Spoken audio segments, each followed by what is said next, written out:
and welcome to Popcorn for Breakfast. Today we'll be chatting about Alien Romulus, the spoiler full version you've been waiting for. Let's do it.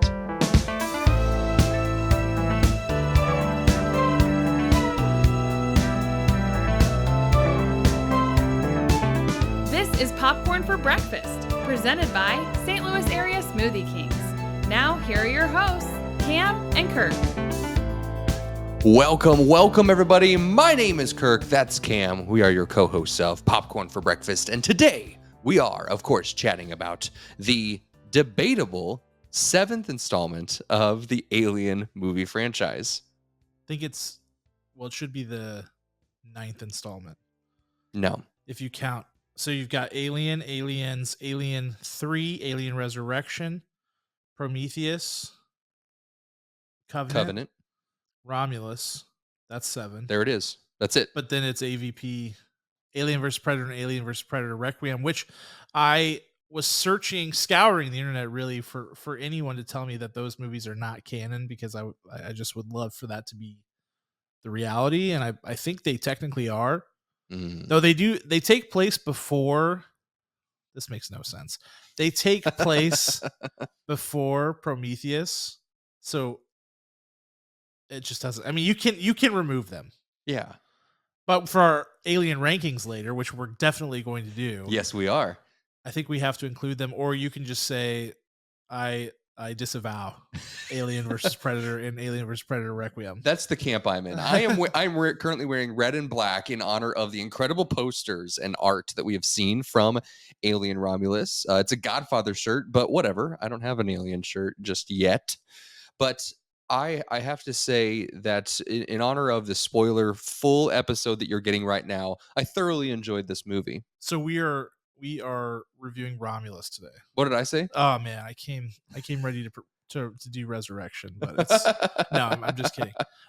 Because it was like 7th installment, 9th installment, who knows? Chronological order, release order, any way you go about it, you could end up with a different answer. But I am prepared to discuss Alien Romulus today. Man, I tell you, if you have never listened to this podcast before and you came to this episode, yes, well, I would have to say that we really alienated our crowd. I don't think so. I don't think that at all. I think if anything, we've just improved the quality of the show. So let's get into it. I just wanted to say that incredible pun, and I'm glad you didn't crap. That's the second. It. That's actually the second episode in a row you've used the same pun for the same. No, I did not. Reason it is not related to Alien. Well, you were actually referring to Stitch last time. Oh my goodness. So, ooh, both times it was like alienate the audience, which is a bad sign that we've had to mention alienating the audience in 2 straight episodes. But then last time it was in reference to Stitch. This time it's in reference to Alien. Well, guys, I'm going to take a long vacation and reset. You got to get some new material. That's right. But first, let's do the spoiler full episode. We're going to be talking about, and the Oscar goes to our favorite actors. We're going to talk about the best supporting, the showstopper, the scene stealer. We're going to talk about director's shoes. I said director's shoes as I mumbled over my words. Is what is the thing that we want to fix about this movie? And then final thoughts and score for Alien Romulus. And stick around to the end. As Cam mentioned, we will be chatting about our rankings of the Alien franchise. All 9 of them. Are you putting them in yours? Because I'm not. Well, spoiler alert, they're going to be dead last. Okay. I honestly have yet to see an Alien ranking ever that didn't have them last and second to last. Well, I have something to tell you. There's a very famous TikToker, and his name is Cinema Joe. And you betcha he's kind of the worst. I've seen his stuff. I have not seen his Alien ranking though. Yeah, it's bad. It's really bad. Did he have AVP and AVPR? They were above Alien Romulus. At least one of them. Oh, that's a choice. Let's see where we land here. Is it my turn to go first, Cam? Yes. Great. It is. Then I shall do so. And the Oscar goes to Miss Kaylee Spaney. Nice. Ladies and gentlemen. Kaylee Spaney, rising star.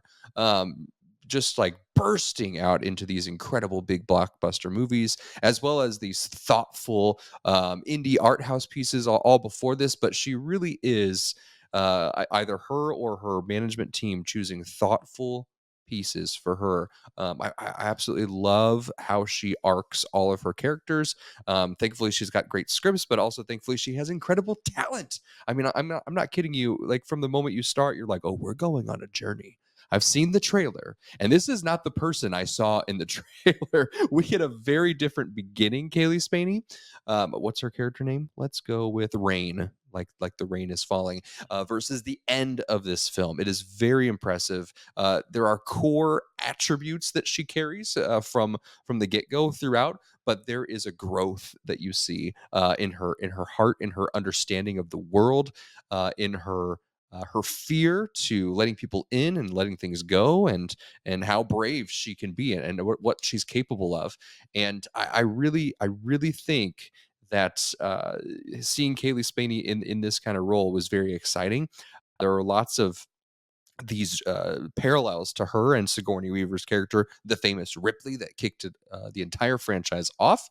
In an interview, she said she clearly wanted to pay tribute to the strength of Ripley's character, but she also wanted to make it her own, of course, and she very much did. So bravo, Miss Kaylee Spaney. Yeah, I really liked her performance, and like you said, she's bursting onto the scene right now. And I have not seen Priscilla yet somehow, and I want to immediately after this performance. I thought Mhm. she was so good, and I think her arc, like you said, it's really well done. It's really well written, first of all, but also just the fact that you see her go through this process of reckoning with her circumstances and reacting in a very natural way, but also reaching that point similar to Sigourney Weaver in the first Alien film of like, screw it, like That's right. Yes. it's either them or me, and just flipping that switch. The fact that you can see that happen as the movie progresses is really good, and it's great too, because I think a lot of times in horror or things that are horror adjacent like this, like I mean, this is a horror film, Yes. right? Mhm. And I think you a lot of times in with some horror actors, you see them do kind of the same trick, scene after scene after scene, set piece after set piece. It's like they've got that one thing that they can do as a reaction really well. And for her, her reactions were evolving with her character as she was learning more, as the situation was clarifying in front of her. It was really impressive, like just really, really impressive. And so it makes a lot of sense why she's getting the role she's getting. She's going to star in the next season of Beef on Netflix, as well as the new Ryan Johnson That's right. Knives Out movie. Wake Up Dead Man. Yeah. So, I mean, I think this was kind of my first experience with the Kaylee Spaney experience, and I was thoroughly impressed. That's the movie after the Ryan Johnson movie. The Kaylee It's like Spaney being John Experience. Malkovich, but it's Kaylee Spaney. Great. My Oscar goes to her co-star in this movie, David Johnson, Yes. who I had seen in other things before, smaller roles, but I didn't. I don't know, his performances never really like stuck out to me per se. I think he gets typecast a lot as like the nerdy guy in like the group of friends, like in industry. I know he's in that. Um and in this movie, it's kind of like being cast as a nerdy guy when you get cast as a synthetic in an alien movie. You have that you're a robot, so it's kind of similar to being Nerd. like a nerdy guy. But his synthetic, now with the Alien franchise, the whole synthetic uh, subplot line that is the undercurrent of kind of the whole series has been done a variety of ways, all pretty similar. This was the first time where I felt like we really got a new flavor here, where we have this um, decommissioned, kind of reclaimed synthetic that was essentially like found in the rummage heap and operated on, like given a new operating system and given some new code. And that was a really interesting concept. And I loved as the movie progressed, you're like, oh, this synthetic has to be good, right? Like he is he was given a different operating system, a different mandate or prime directive or whatever Yep. from his new owners, which was Rain's parents, or not owners, but and then the things that happen with the new operating system once the company gets a hold of him and how he changes. He gets this kind of like Jekyll and Hyde kind of performance, and that was a really cool new direction that I liked them seeing, because I think in general it's like the synthetic thing after 5, 6, 7 Alien movies started to be like, okay, we get it, like bad, right? Bad Mhm. robot. um, and so this was nice to get like a little taste of something different. And I thought that David Johnson was a perfect casting choice for this. Yes. He totally nailed it. The duality of this character and the conflict that sort of comes in the later half. I mean, he just really was fantastic. I thought there was a great sort of subtlety to his performance. He didn't feel the need to go too crazy, and you can't with a role like this. You have to keep it really dialed in, Mhm. and I just thought it was really stellar. I hope to see him in more, and I think that he has abilities beyond being what he's kind of been typecast into before, and this was sort of the start of that, where it's like Dude. in his lane, but it's also allowing him to do some different stuff, and I think he's gonna go. He absolutely will. Yeah, I love Alien 1, you have bad robot. Ash is a bad, Ash, yeah. bad robot.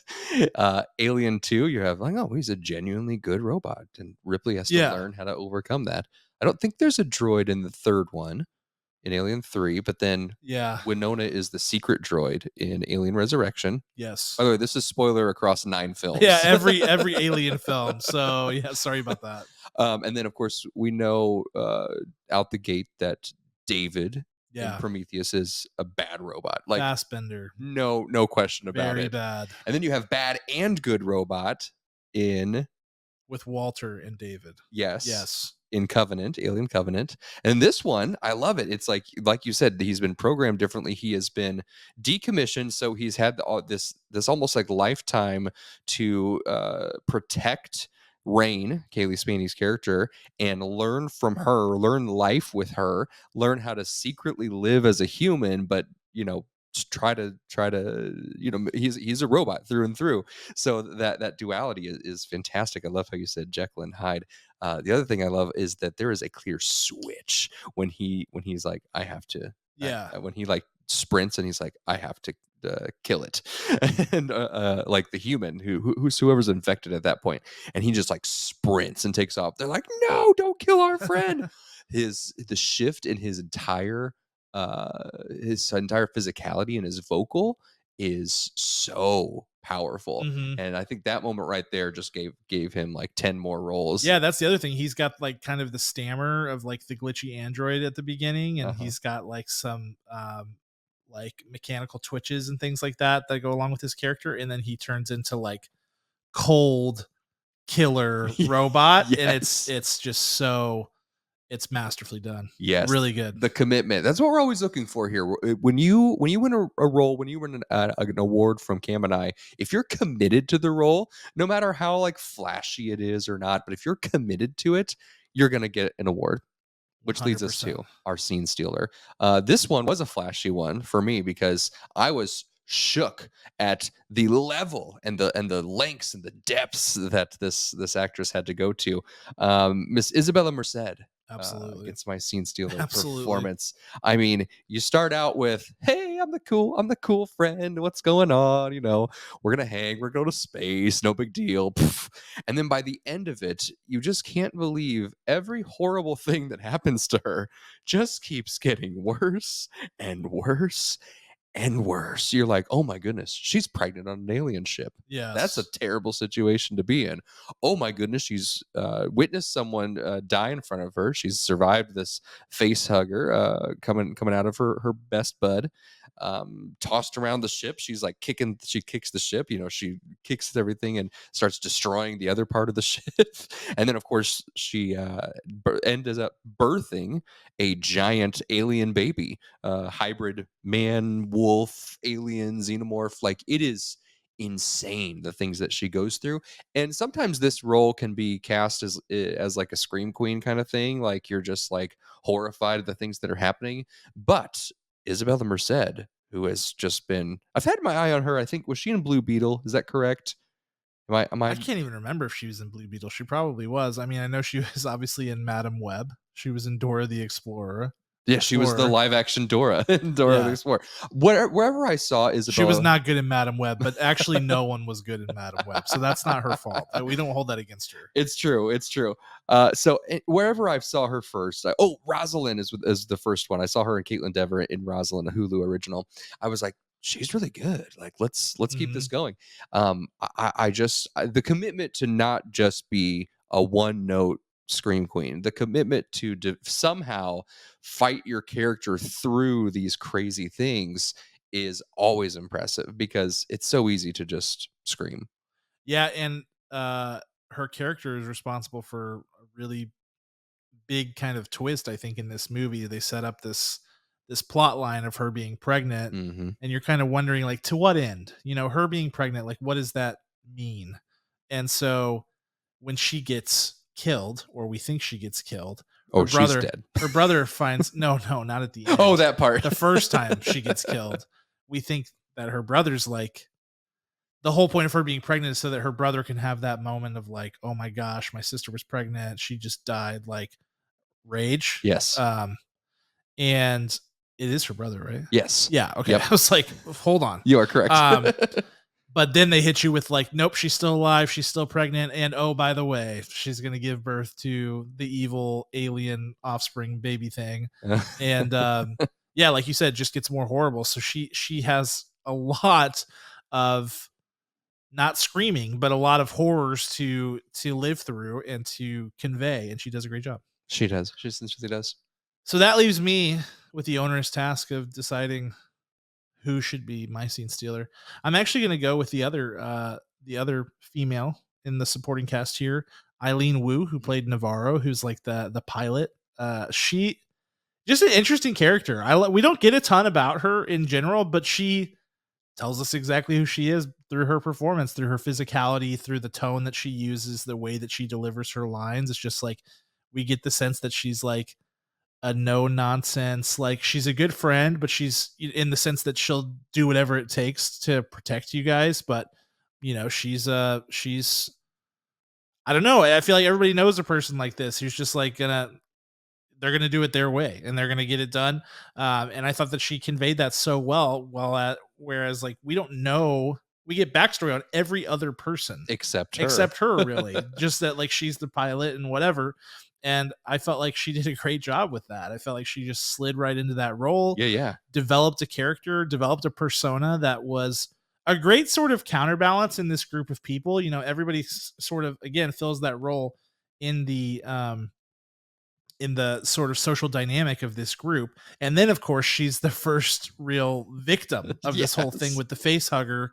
And I think because she kind of, you know, and obviously directed by Fede Alvarez and everybody else who worked on this movie, they directed her in that way. It's not like she just came up with it by herself, but she really did a great job of selling us on like this like tough chick persona, like somebody who's going to go to battle for you and be a good friend. All of a sudden, to like seeing her in this really vulnerable position, it puts the audience really at a sense of unease. Mm-hmm. And if she doesn't sell that, then the effect isn't as good. So I think that's the reason that she's there and why there's not that much information for her. But the way that she chose to go about it was really professional, really great. Isn't it funny? Wouldn't it be funny to be to watch the first table read where they get to the first death and you're like, you're like, oh man, I guess I won't be in the sequel.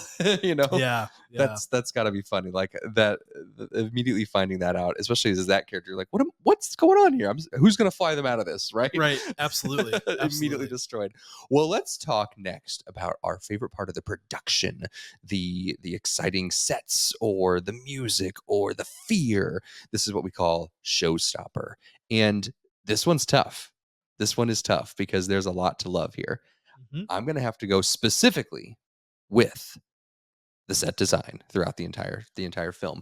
What I absolutely marveled at as I rewatched every Alien film, minus the two that shouldn't be canon, over the past couple of weeks, I was watching Alien and I'm like, oh my goodness, they built all of this. There's no location besides in space that they're CGIing in here. Who knows? Maybe they flew the actors into outer space. Seriously, I don't know. Maybe It's so Ridley well Scott done. can do that. It's so impressive. And then as you continue on through the series, it just dips. Like in Alien 3, it's like, hey, let's put up some cardboard and we'll run, we'll Oh my run gosh, around. they're like it's all brown. Everything's Yes. brown here in Alien 3, and maybe you're in the same room the whole time. I don't really know. It's all just different flavors of the same room. It's Mhm. like different shades of brown. Yep. But Aliens, though, the production design is Perfect. Aliens, real ships they built. I'm Yoda, by the way. Real ships they built. Alien 3, one location. Alien Resurrections was better, but so much CGI was used in that. man, oh man. And then you get big sets, but also big CGI in Prometheus and Covenant, but more sets than usual. So we took a dip in Alien 3 and Resurrection. So it's very, very exciting that they didn't rely as much on CGI. It's very just real. Like when that alien pops up, you can feel it in your seat. When it drools, like the drool that comes off that thing, Lots of drool going on. always disgusts me so much. That's where I feel I'm like, oh my gosh, this guy's really going to eat me. He's really Yeah. hungry. He's salivating so much. Those are the things that really get me. And so with all the practical effects, all of the set design, I really felt that we were on this ship for the 2-hour ride that we had. Yeah, I think that's a great pick. I think the entire production design, top to bottom, every aspect of it was amazing. And so to take sort of the flip side of the same coin as you, I'm going to go with the lighting. I thought the lighting was phenomenal. Mhm. I really think in the first act of this movie, I think my mouth was just like agape at Mhm. the lighting and production design, because I really, first of all, love the set design and the entire concept of the planet that they start off on, the sort of like mining colony. It's so well done. And then you get into space. And when you get into space, that's where it really sweeps you off your feet with the lighting, because I think what Fede Alvarez understood so well um, about this is that you're in space, right? And there is light in space, but it's mostly dark, and you're always in a solar system, so there's always a source of light. And he was so uniquely aware of that in a way that I don't think a lot of directors would be. And I think that he was really working very, very closely with the production design team to say, we are in the dark. Where is the light going to come from? Mhm. It needs to be natural. It needs to make sense. If the ship is pointing this way, maybe the sun provides the light through these slats on the side. But if not, maybe it's the red emergency lights. Maybe it's a taser thing that this guy has. Yes, Maybe the it's, taser. so many creative sources of light used throughout this film, and my gosh, did it pay off. It was totally beautiful in every single way. And I was amazed by it. When they first get into the ship, there's this anti-gravity thing that happens, Yeah. where the gravity is like turning on and then turning off, and one of the characters releases like a red beacon into a room, and it just kind of like spins, and the camera spins with it, and it flashes red and shows stuff. Gorgeous. Mhm. I absolutely love the way that that's done. So I just give them a lot of credit for really being thoughtful with the lighting, because so many modern movies are terribly lit these days, Yes. and it drives me crazy. Everything's bright. There's no shadows. Everybody's scared of shadows. Fede Alvarez is not scared of shadows. He was No, living in the shadows in this movie, and it paid massive dividends. because life has shadows, Absolutely. and it's how we rise from that. It can't be dark. I mean, it can't be super bright all the time. Yeah, that was another thing. There are definitely we talk about movies being overproduced, and one of the clear notices of that, clear markers of that, is when you have Yeah. actors that they're not sweating, No. their face doesn't move. It's like Harold and the Purple Crayon. Yeah, it's too clean. There's no dimension to it. Nothing whatsoever. So this was very just it brought you into the world with all of that lighting, even so much more. Incredible 100%. incredible choice. Let's go on to our director's shoes. What are some things that we disliked about this? I remember this. What's funny is saw this on Thursday night. We're about 5 days removed from this film now, and I remember, like, sometimes when I watch a movie, I like mark it. Like, I'm like, all right, didn't like that. going to talk about that. I'll mention it to myself to like remember. Yeah. And sometimes you hit me, you're like, stop talking out loud. But you know what? I can't remember those things. I genuinely can't recall what those were. So if I have to sit here and pick something, the biggest gripe that I had was bringing back Ash, the original evil droid from Alien 1. I liked that he was brought back. I think I gasped a little bit. I might have brought turned. back as Rook. I think he's called in Rook, this movie. yes. Yeah. That's right. In a similar way that David Walter was reproduced from Prometheus to Covenant to look like David with a very intentional purpose. Yes. Ash was just brought back because he was just the same model, right? Yep. It's a Jim Cameron move, right? It's a Terminator move. Absolutely. And which is fine. It works. But we got so much of it, and there was such good CGI, except for that, because we stayed on it and kept coming back to it multiple times. And I just didn't like the look of it. No. At all. Looked real bad. Yeah, it did look real bad. I think, is that your full thing? That's my full thing. It shouldn't have been done. To the length that it did go. I had to read about it afterwards because I was like, what went wrong here? Because I think it looks really quite atrocious, to be honest, like distractingly bad.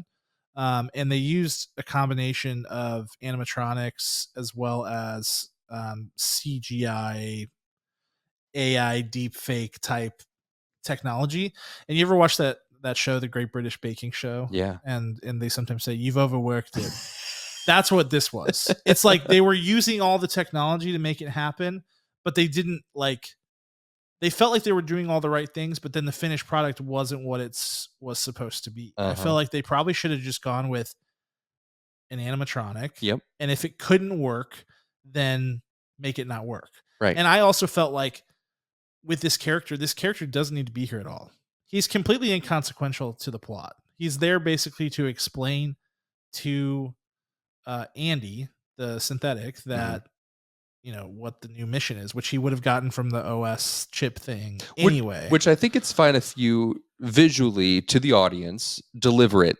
Yeah. And then he's gone. You break him, you shut him down. Absolutely. That's it. Like, let's be done with it. He can have conflict the rest of the time. Mother or father, whatever the ship is. I think it's Mother in this one. Yeah. Just like takes over. Like right. he maybe before Ash/Rook dies, he uploads a virus to tell Mother the new directive to get them blah blah blah. There's so many options, but I like that he was there for a moment, and then I didn't like it. It would have been cool. Like, he's broken in half on the floor, right? Yeah. Like, boot him up, do like have him say Wait, something. one more time? No, I'm not gonna do that. But have him be like a half thing and have it be an animatronic. Yeah. And then if it looks bad, just like destroy the parts of his face that look bad. Yeah. But make it clear enough to I don't know. It just felt like there were options. And they chose to overdo it and overuse it and overwork it.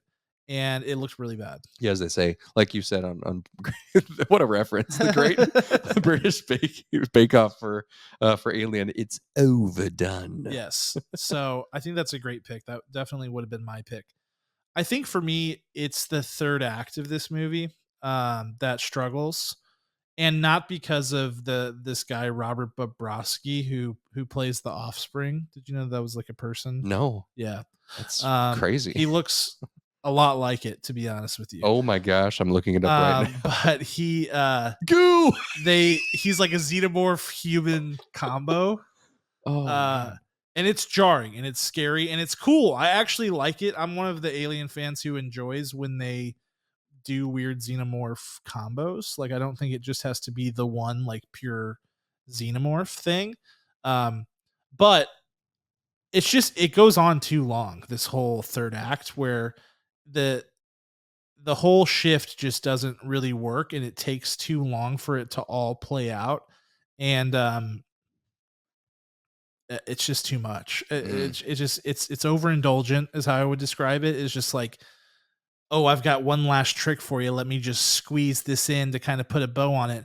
I felt like after the big battle with all the xenomorphs and everything, kind of calms down.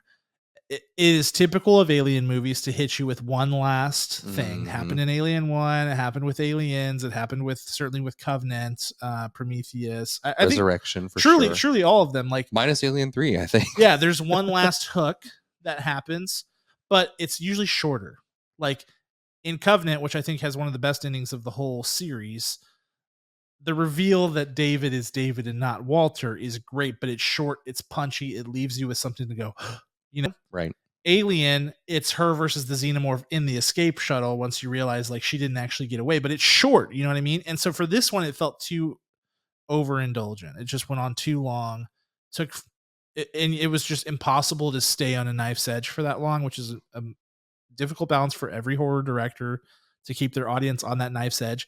Now, they did deliver the two scariest points of the movie during that, which is the first time where they just kind of show this thing lurking in the hallway. Oh my That gosh. scared me more than the jump scare that everybody's talking about. That was like insane, which did still scare me. She's been ejected into space. She's holding on. She thinks she's killed him, and then he like crashes into her helmet. Yeah.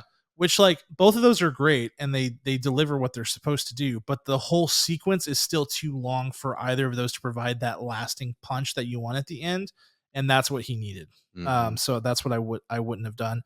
And I do think, you know, a lot of people dunking on this movie online for being too self-referential with regard to the prior films, you know, having too much fan service as it were.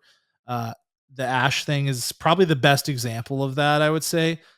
I think there's a little bit of that. I don't think there's a ton. Right. I definitely don't think it ruins the movie, but I do think again, you could remove that entire Ash Rook character from the plot of this movie and it would work just as well. That's true. So I think fewer and farther between would have been good for that. Though I think the people who are acting like this is some terrible movie because it's just like, hey, look at this reference. Hey, it's definitely not that. I feel like that's been way overblown. I feel like people are way off base with that. And I think that if you actually go see the movie, and for those of you listening still at this point, you probably have seen the movie. I feel like there's just not so much so many references and so many Easter eggs and so Right. much fan service that it dilutes the movie that much. I really don't feel that Yeah, way. the only movie that would really that would make sense for people to be like annoyed would be Jurassic World #1. Yeah. Jurassic World 1, like it's like just a new tour of the same land, and everything's coming up the same. You've got the amber, you've got the original vehicles, like And I think about these like Ghostbuster movies that have come out. yeah. They've been really bad with that. And so like there is definitely a trend with these newer sequels, you know, we call them requels, whatever, that are far removed from the original. Uh-huh.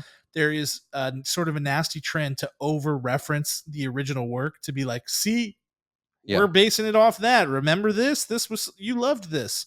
To me, I think putting this in that category for the couple of little things that they did is it's not fair. It was so minimal. I don't think it's that much. Like the biggest moment for me, and I loved it, is when I love the twist on it, and I love the nod, is when Kaylee Spaney gets blasted by the cold freeze, and she's like, "Oh my gosh, I'm gonna die!" And she's like freezing, running away from the alien, and she slips herself into the astronaut suit to warm herself up, Yeah. and to protect herself because she knows, like, I gotta get off this ship, you know, like that. I loved that. I absolutely loved that so much.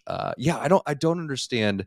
People are really blowing this up with that. It makes no sense. Yeah, it's overblown. People Yes. have taken one little couple of scenes where it's like, oh, they reference the alien or aliens, and they're like, this ruined the movie. They're doing the same thing that they've always done, and I don't really feel that way. Not at all. Not at all. Well, let's wrap things up with final notes and scores.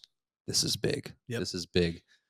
I thoroughly enjoyed this movie. I think that this is one that I would go back and rewatch. I didn't really call myself an Alien fan before my rewatch adventure began, and now I would say that I absolutely am. I really enjoy this story. I think it's powerful. I think it's so unique.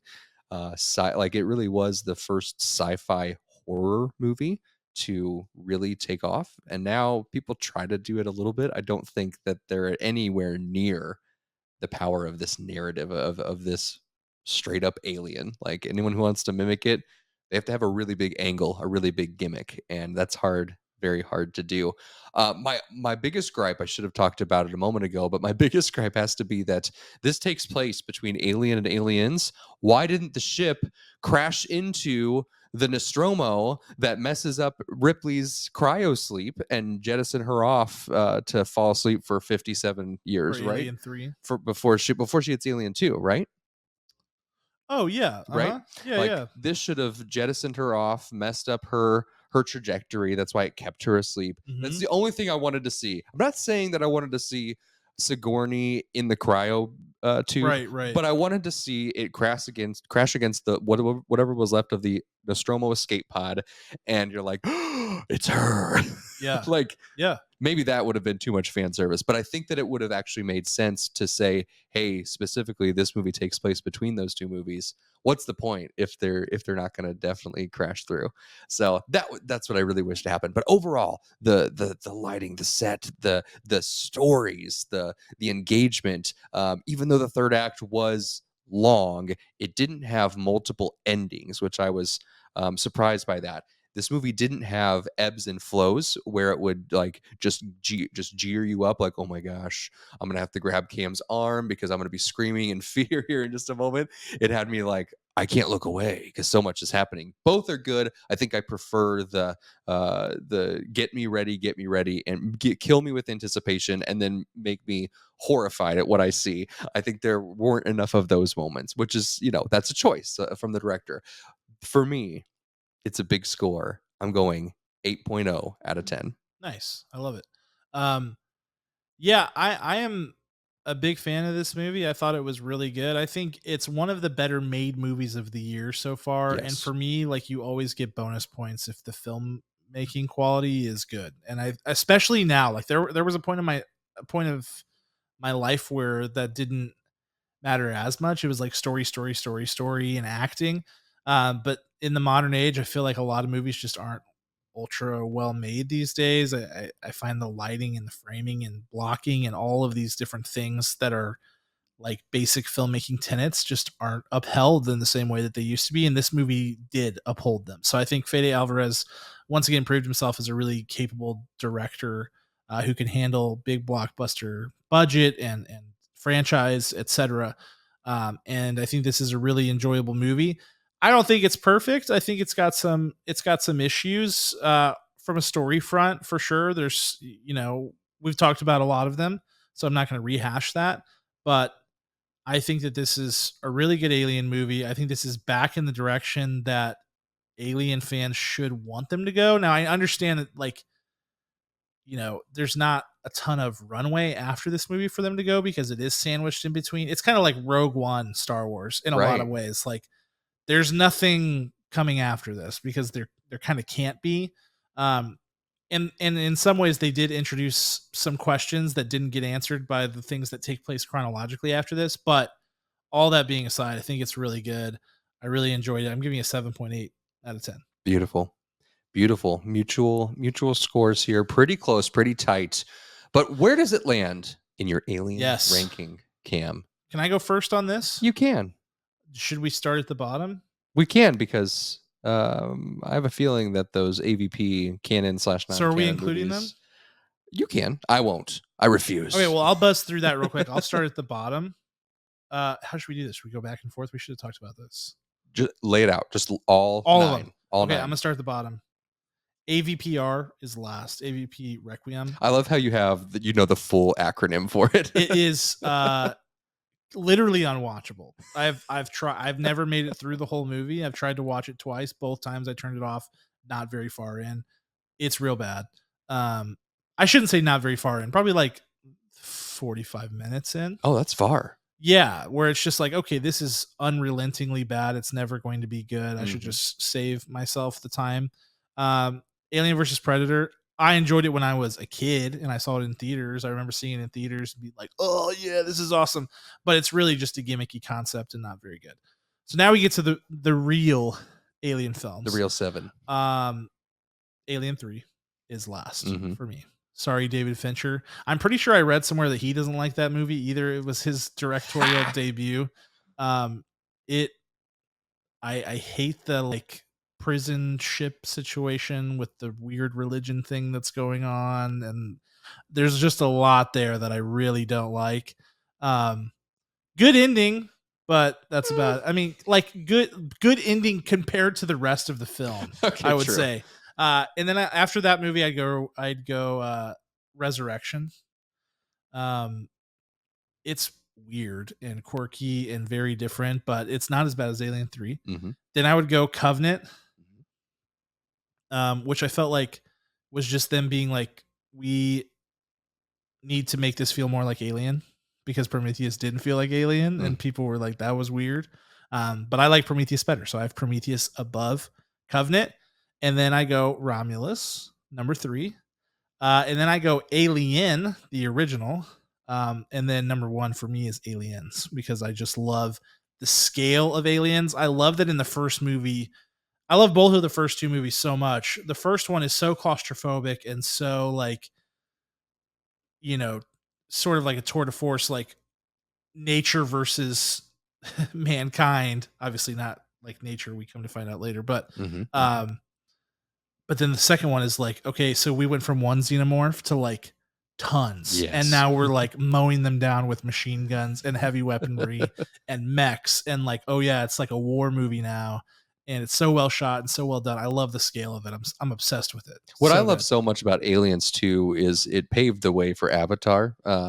Newt is Spider in Avatar Way of Water. 1,000,000%. Way of Water is shockingly similar to Avatar, or like both of those 2 movies are very similar to Aliens. Yes. The character design of the Spider mechs to Newt. Yes. They're are literally the exact same. It's the exact same thing. You Yeah. got the cryopods where they hook up to be the Avatar. All we needed was a couple underwater scenes, and they are the same movie. Right. That's why Way of Water, it's all underwater, right? Yeah. So, and then he threw in Titanic and Abyss, yeah. He's just playing his hits right Absolutely. right there. But it's crazy. It's absolutely crazy. I say that, and there's a big comparison that I've seen between Alien Romulus and Twisters.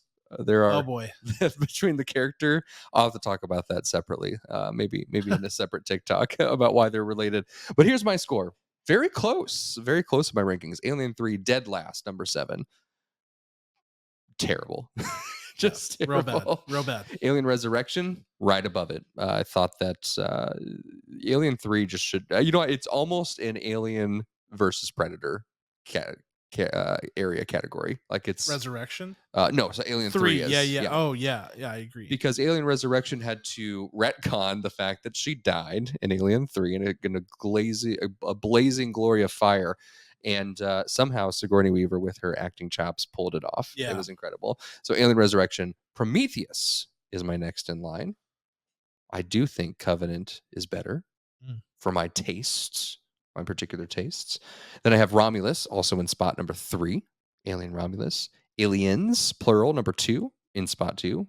And the OG Alien in number 1. I remember after I started my rewatch, I told you, I was like, Alien 1 takes a long time to like go. And then as I sat with it, I was like, oh, but that's exactly why it's so good. Yeah, it kind of slow burns you, and then it just reveals everything in kind of rapid succession, and it's such a worthwhile payoff. Yeah, it really is. And I watched Alien when I was way too young, and I didn't appreciate that. And then as an adult, kind of now, I watch it and I say, yeah, and I see the whole map that Ridley was giving us here. So incredible. Yeah, so we had our 1 and 2 switched. I had 2 then 1. You had 1 then 2, and then Prometheus and Covenant we had switched. 4 and 5 switched as well. Yep. Pretty close.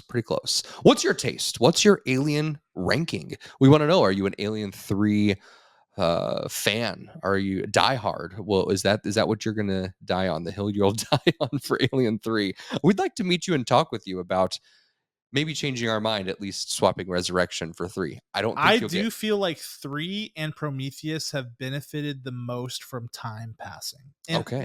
Not for me. I just mean like the sort of like social commentary on it in general. Social commentary is the wrong word to use, but people's perceptions of those movies have increased at a higher rate. I remember when you and I saw Prometheus when it came out in theaters. I remember being on Twitter and people hated it. They did not like it. And so I was surprised that when I'm seeing all these Alien rankings on Twitter now, that Prometheus is so well revered. And I felt like 3, the same thing. Yeah, sometimes Prometheus has been people's number 1 spot. Yeah. Which is crazy. Agree. Definitely crazy. It's like, wait a second. You can't do Let's that. not go too far here. Let's not get crazy. Yep. So tell us what you think on anything, on X, on Facebook, on Instagram, on TikTok, on our website. I think you can comment on our website. Shoot us a little note there. That'd be really fancy. Hey, if you do that, I'm going to get you a shirt. I don't care where you're from. I know we have some listeners figure it out across the world. I think I've seen Brazil. I've seen Ireland on our heat map. So if you leave a comment on any one of our posts in the next week, today is what? You'll listen to this sometime August 21st, 2021. What are you saying? If they leave a comment on any I'm going to post, give them a shirt. Anyone? No, on the website. A comment on the website. I know, but you said any one of our posts. Any one of our. It's going to be easier if you do it on the alien one, like the alien post. Okay, like do it there, please. But if you like something else, one of the other blogs that we talk about, the other movies, Cam's going to be reviewing Blink Twice with Channing Tatum coming up this week. We want you to reach out and say, hey, I saw that and I'm ready for my shirt. And we'll get it to you. No charge. Kirk will. Yes. Cam's like, not out of my wallet. All those places and more. The website is popcorn4breakfast.com. That's popcorn4breakfast.com. Anything else you need to say, Cam, before we turn off our captain's logs here? Terrible. I just want to say for you and anyone else who listens that AVP and AVPR are canon, whether you like it or not, Kirk. You can't run from the truth. The truth will always win. Just like the alien. It will always hunt you down. That's right. That's the lesson. Great talking with you guys. Talk to you later.